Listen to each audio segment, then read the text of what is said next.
Hey, good morning, everyone. It's 10:01, which means it's time for another Free Wednesday webinar. Hi, I'm Pete Craig, one of the associates with GeoEnviroPro, and I've got here with me today Guy Patrick, who's going to be giving an exciting talk on environmental forensics. You're here to listen to Guy, not to me, so we'll get into that really quickly. We've got some question period at the end.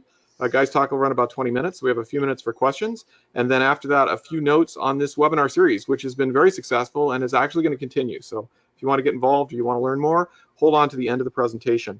So without further ado, Guy Patrick. Guy's been consulting since about 1981 in hydrogeology and contaminant hydrogeology. Most of you know him. He's fairly prominent here in Western Canada, but he also actually works internationally.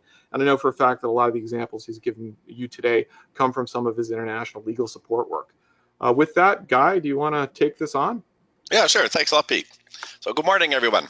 I've got a pile of slides today, and I'm not going to dwell on things too much other than the takeaways from today's talk on forensic chemistry.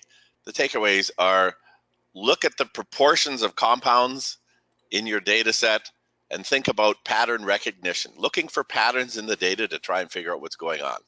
So I'm going to talk about not just PAHs today, but three types of, we'll call them recalcitrant compounds, ones that are really difficult to biodegrade in the environment, so they stick around a long time. We're going to look at dioxins and furans, PCBs, and then we're going to spend some more time on PAHs. So PCBs themselves, here's a picture of a PCB molecule from a chemist's perspective. Two benzene rings fused together. Chlorine atoms are thrown on these various locations on the benzene rings, and you end up, when you throw chlorines on, you get multiple chlorinated compounds. Polychlorinated is the technical term, and two benzenes in Greek, that means two phenyls, biphenyls. So we got polychlorinated biphenyls. And there's 209 different places you can stick chlorine atoms on a PCB. Each of these 209 chemicals, we call them congeners. And at the bottom of the screen, I'm showing you PCB 52. It's the congener, which has a 2255 tetrachlorobiphenyl. Other terms you're more familiar with for PCBs are aerochlors. Oftentimes in the lab will give you back an analysis of PCBs saying it's an aerochlor 1254, maybe some 1260 in there. Aerochlor is a trade name. It refers the 12 in the aerochlor refers to the number of carbon atoms. There's 12 and two benzene rings. And the last two digits refer to the weight percent of chlorine in the mixture. So 42 has 42% chlorine, 60 has 60% chlorines by weight. And of course, these are not very specific, and sometimes the labs, I'll just say, they mush up these distinctions. They're not very useful for looking at PCBs and sources. They can be a minor help, but it's much better to drill into the congeners. And another term you'll hear for PCBs is the word homologues. This is grouping the congeners based on the number of chlorine atoms. So for these PCBs, you can have 4 chlorine atoms on a PCB molecule. You can stick them in 42 different places. So we've got 42 congeners can go into making one tetrachlorohomologue of PCBs. So in this example here, this is a site I picked out of the literature where someone had a bunch of samples from site 2. This is a source site of PCBs to a river. And site 1, a different source site of PCBs to a river. And then they also had a waterway sample. They actually went and got sediment in the water, and they're trying to say, is this PCB coming from site 1 or site 2? Well, look at the pattern here. This plot, the chemist has plotted the tetrahomologue. This is the percent of the sample that had 4 chlorines versus the percent of the sample that had a hexa or heptachlorines on the PCBs. They simply plotted A versus B and got these clusterings. Pattern recognition. And the waterway samples are lining up with site 1. Does that mean you take this to the bank and you win your litigation? Not necessarily. One of the lines of evidence. Let's look at now drilling into the congeners, where someone's actually spent the time and money to analyze all 209 congeners. By the way, laboratories do have a problem with some of these congeners. I mean, there's 209, but some of them aren't so important and they don't resolve them all very well. So sometimes you get a bit of a mixture. So it's best to focus on some of the main congeners that are giving you the strongest signal, which I've done in this plot here. Plotted up, this is the absolute concentrations in nanograms per kilogram from sediment samples. This is 3 different depths of sample, and we see the same pattern. Well, I haven't normalized these, so these are all actual concentrations versus percentage of concentrations, but we see a pattern of PCBs 42, 44, 52, 61. We're quite dominant in this sample, and at the high end we've got lower concentrations. And how do we use this pattern recognition in our business? Well, here's that same sample. We'll call that, I think it was core number 6. Here's a couple other cores, number 10 and number 4. Which samples are most likely similar and which are different? Well, if you're simply looking at the patterns offhand, and these again are absolute concentrations, but number 6 and number 10 look not too far off. Similar pattern, high concentrations in the low end congeners and the lower concentrations in the higher end. Whereas this core number 4, the first samples are similar, but if we look at the later congeners, we have a bumped up mass there. So some other mass is affecting the system. This number 4 may be a mixture of something associated with 6 and some other source. So this kind of stuff leads you to, it's a line of evidence that leads you towards figuring out what's actually happening with a source. Leaving PCBs now, looking at dioxins and furans, same issue. We've got these nice, pretty chemical patterns. Of dioxins and furans, the most toxic is this one at the bottom, where there's 4 chlorines thrown on the dioxin. So we've got 2, 3, 7, 8 tetrachloro dibenzo, blah, blah, dioxin. And here's again pattern recognition. Here, of all the places you could put chlorines on a dioxin and a furan, we could have the most common ones we look at are the tetra, penta, hexa, hepta, and octa, and in the dioxin side and in the furan side. So I've simply plotted them along this plot here of a river sediment sample, and we look at the pattern of the various congeners. In this case, we've got quite a bit of the tetra dioxin, but we've also got quite a bit of octafuran and the heptafuran, this particular sample. So the question is now, again, just simple pattern recognition, which sample best matches of the river sediment matches the source? So here we've got different sources, A, B, and C. Well, right off the bat, we can say B doesn't look like a good match. A looks pretty close, but C looks like almost identical.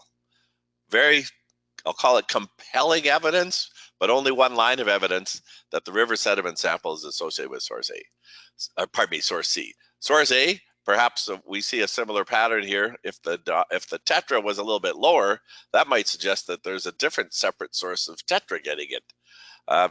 So this whole chemistry thing, forensics, we're looking at pattern recognition, but you can't forget about the conceptual model. Where did the samples actually come from? How does it fit in with what we know physically about the site, and does it make sense? And if everything is lining up, you're solving the puzzle. Now let's look over at PAHs. These are fused benzene rings now, naphthalene being the simplest PAH, 2 benzene rings stuck together. So now we've got different places on the benzene ring. These are normally hydrogen compounds on here. If we throw in methyl groups, we end up with something called alkylated PAHs. We're going to talk about that in a second. So here we've got naphthalene with 2 rings. Phenanthrene and anthracene are different shapes of the 3 ring. So these are called isomers, meaning they're 2 chemicals they're identical in terms of the number of carbons and hydrogens, but they're different shapes. So they're 2 different chemicals, but they're isomers. Chrysene has 4, benzoate pyrene has 5 rings, and there's all kinds of combinations of these guys. So if we're talking about PAHs, I know there's pattern recognition, but I'm going to bring up this other concept too about the specific compounds. So this idea I mentioned earlier, alkylated PAHs, if you've got alkylated PAHs, it's strongly indicative of a petroleum-based source, like alkyl naphthalene. That's like throwing methyl group or an ethyl group on naphthalene somewhere, or throwing them on fluorines, phenanthrenes, chrysenes. These are not commonly found in coal tar related compounds, pyrogenic compounds. These are more related to petroleum hydrocarbons. So this is a pretty distinctive marker, again, a line of evidence. And sometimes we can actually have interesting compounds that are only associated with petroleum, such as terpenes, hopanes, and steranes. I'm not going to dare explain at this webinar what those are, but these things, you Google them and you can get all kinds of info about these compounds. But if they show up, another line of evidence that you're dealing with a petroleum-based pH rather than a coal tar-based. I want to spend some time on this, looking at the pattern recognition. So looking at diagnostic proportions and ratios, and again, pattern recognition. So for PAHs, these compounds, when you look at the really, 4 and 5 ring compounds and some 6 ring compounds, these guys stick around a long time in the environment. I mean, they don't biodegrade very fast. They don't weather very fast.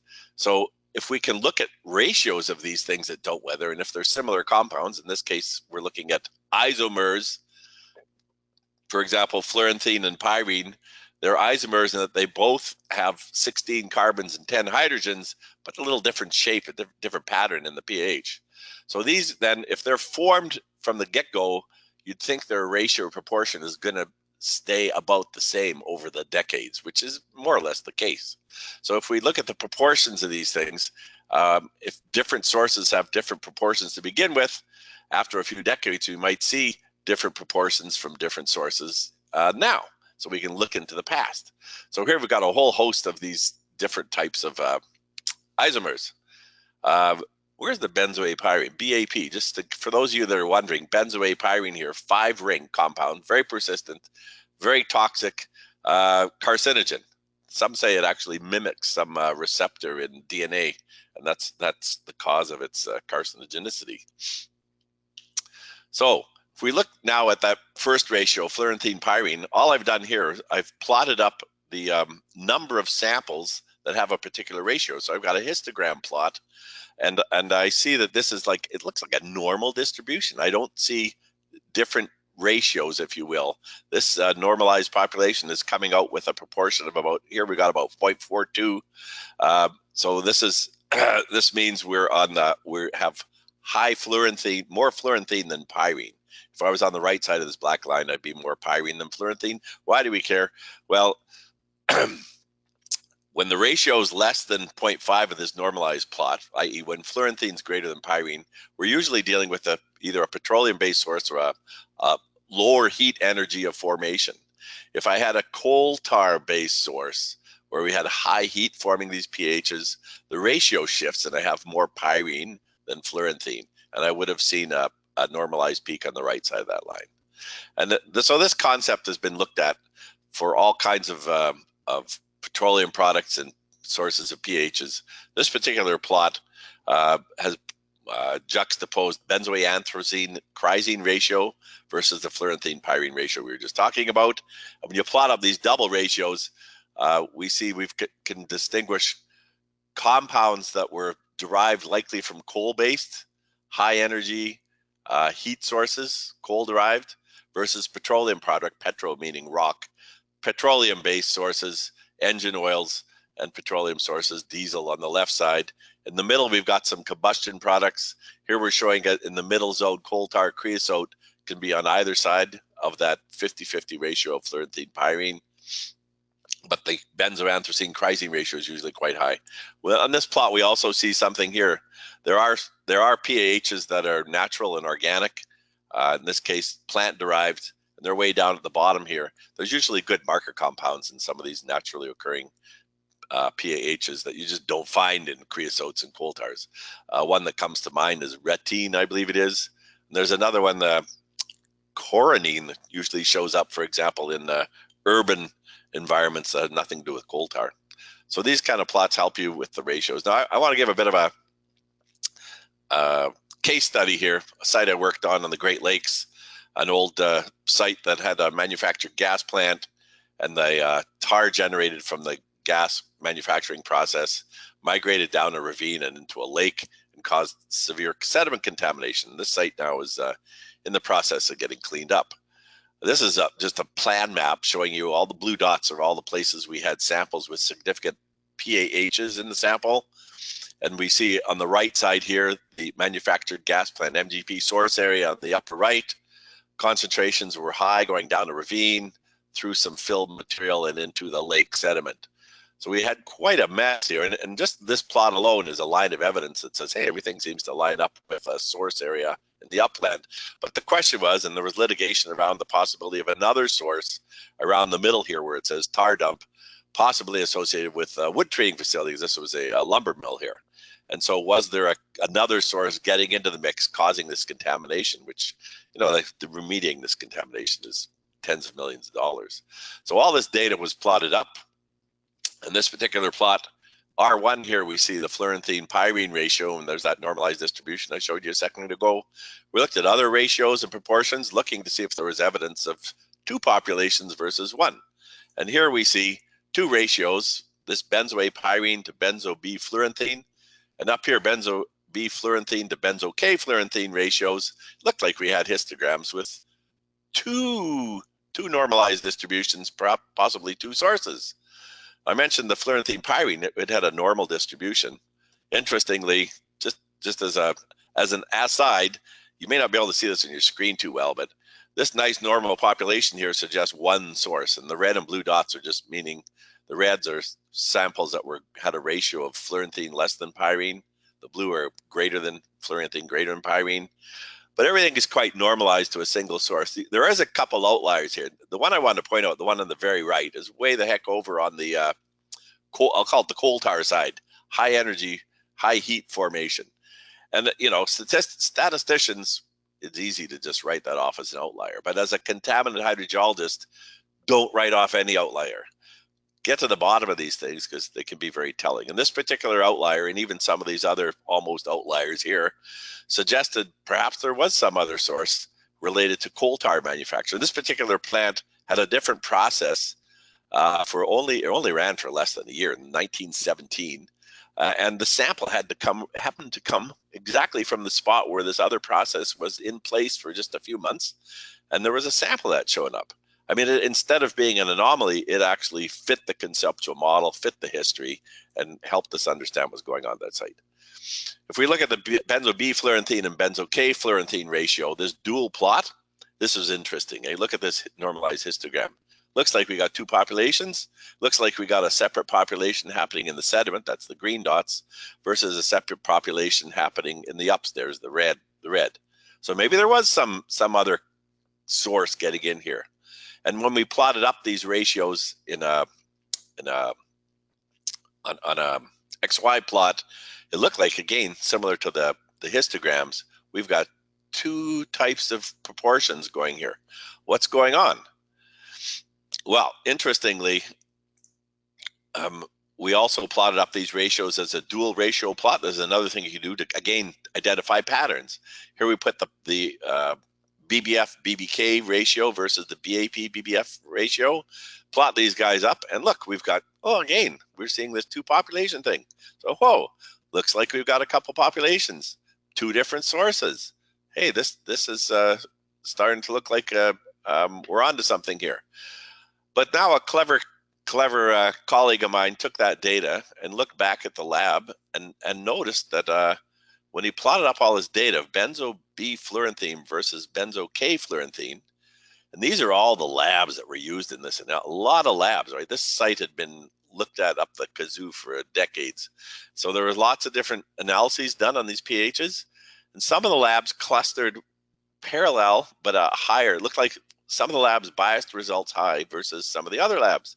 The question is, what's going on here? And it so happened that these green ones here, the bias high, were also the labs that mostly did sediment samples, whereas the red and picky ones here were the labs that mostly did upland soil samples.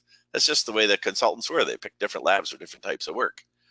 Now, question is, what's this bias and what's this got to do with anything? Well, here's a slide I've borrowed from Maxim Analytics, who gave a talk some time ago on PAH Forensics. Amazing talk, highly recommended.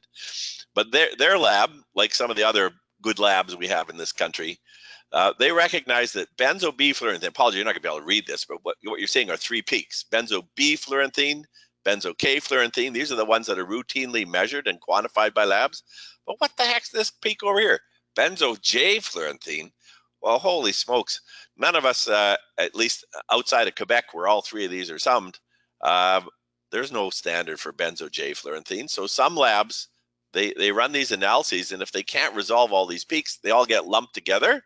Some labs can resolve the peaks, and they can chop that benzo J out of there.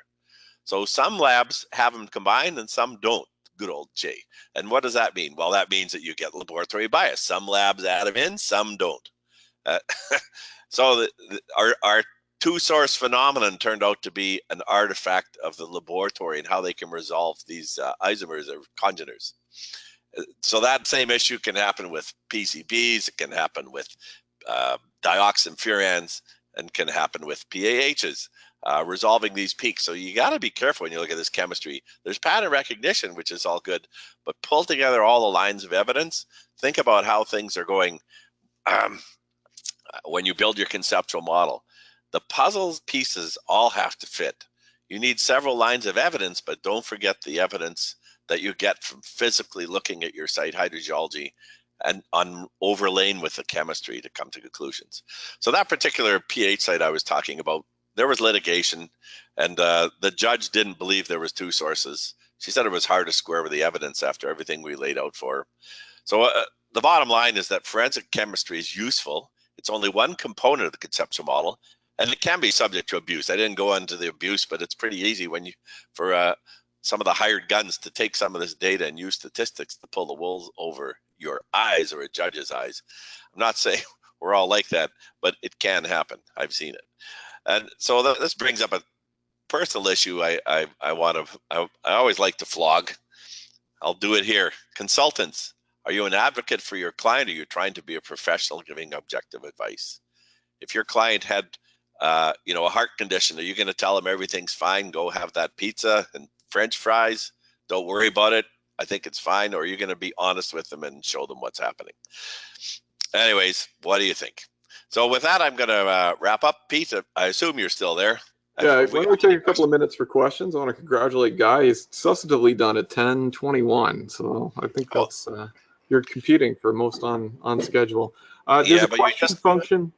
You got to recognize there's a ton of information there, and I could easily take an hour or two to go through all that in detail, and maybe someday we'll do that.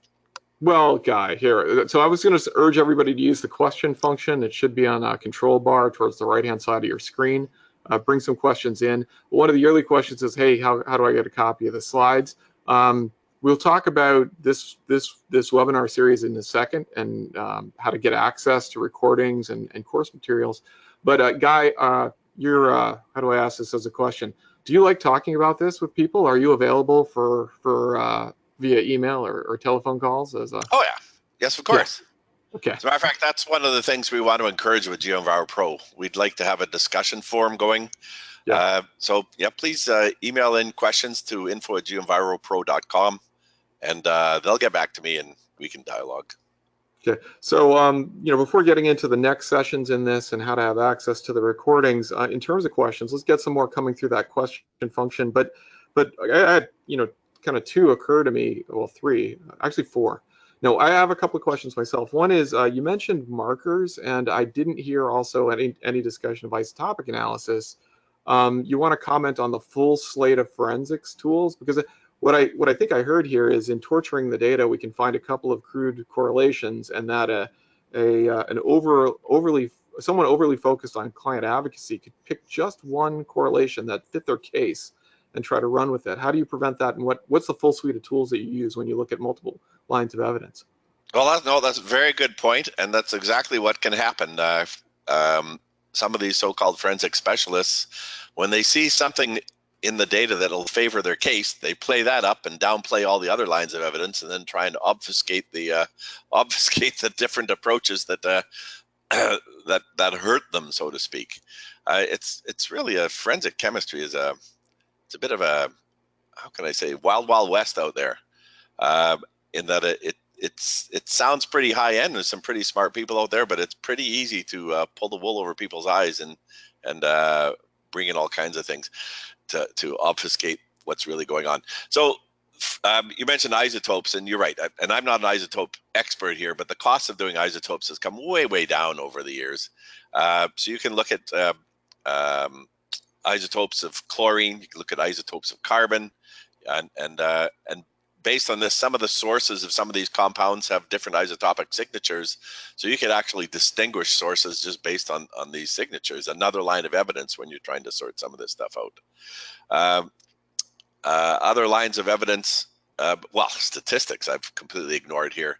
Once you've found patterns, once you have the data are telling you it looks like you're onto something here, that's the time to look at other approaches to try and bring in the lines of evidence. So statistics is a big deal.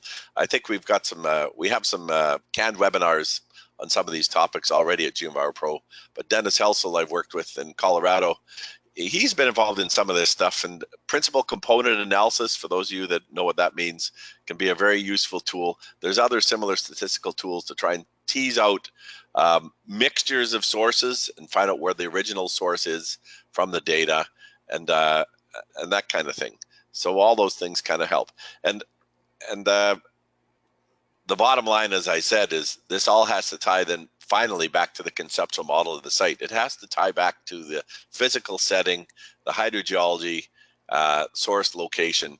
You know, like here's the real obvious one. If you have a signature of a compound from a particular source, it doesn't matter the mass of that signature so much as where it's located.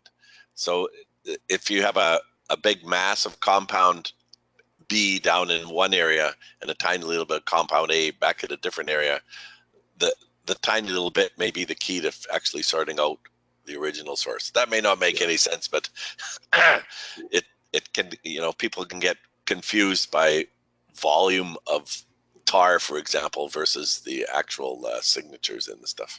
So starting to get a couple of good questions in here. I think we have time for 2 or 3 more. One of these, I'm going to try to synthesize a couple of points here. First, I'll read the one verbatim comment was, when looking at the ratios of specific PAHs, doesn't biodegradation affect the ratios as the PAHs migrate away from the source area? So what the questioner is getting at is the ratios are going to vary with distance and time, which, you know, how does that affect your ability to link offsite impacts to a source area? And so I think there's biodegradation. There are other methods of attenuation as well. You could also have differential physical and chemical attenuation, and of course mixing. So Guy, how do you handle mixing from multiple sources, mixing of background materials, and biodegradation and other attenuation along the pathway? Well, let's look at the biodegradation first. And that was, you know, for the pHs, I was showing you isomers, and look at the ratios or proportions of these isomers. So compounds that are very similar, like fluoranthene and pyrene, they both have, what, 4 rings. These things will weather very similarly over time in the environment. So as they weather, they're going to weather it at about the same rate, so the proportion will stay the same. So if you look at the ratio, i.e. the proportion, that's not going to change over time, or with distance, the proportion stays the same. Now that's not absolute, but the other thing about these multiple ring PAHs, they don't biodegrade very fast. I mean, they're incredibly recalcitrant, just as a lot of these Dioxin Furans are. So these things persist in the environment over decades without actually degrading. So it's not, so if you're looking at these recalcitrant compounds, not an issue. If you're looking at you know, naphthalene or something that biodegrades quite quickly, or any of the semi-volatiles, different story. Then you have to be very cognizant of degradation rates, and that's a whole tricky game. So that was on the proportion issue and biodegradation. The mixing issue is another tricky one, and mixing, yes. So when you look at patterns, you can see, I think I showed you some of the examples. You can see what it looks like we're looking at mixtures of things getting in there. So you look at patterns in the congeners, for example, and you'll see evidence of mixing, but to tease that out, that's where you can get into some stats.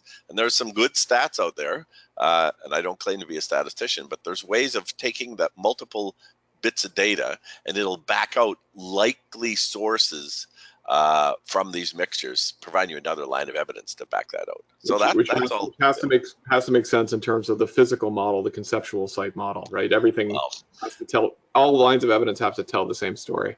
That's exactly, well, they should. I'll tell you. I mean, in litigation, it's pretty easy to pull the wool over people's eyes and actually ignore the facts.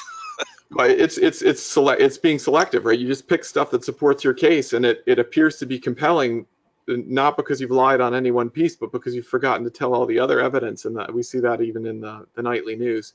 And I think our story here has to come to a close because we hit our 10:30 mark. Guy, do you want to pop the slides forward? Oh, yeah, sure. So a lot of people are now interested in the slides, the bibliography, the source material for some of the figures that were shown on the slides. I get the feeling people would like to dig into this subject more and have this as references. So we'll talk about access to this program in a second. If you like this talk, there are many more coming. We've decided this is a one-off last fall. So many people got involved. I think we had over 150 this morning, that we're going to keep doing it for at least 5 months. Lots of stuff coming up on this free Wednesday webinars. The GeoEnviroPro is also kind of a loose-knit association of experts that puts on focused training that's more on a pay basis. It's a little bit more of an investment, but it's pretty good.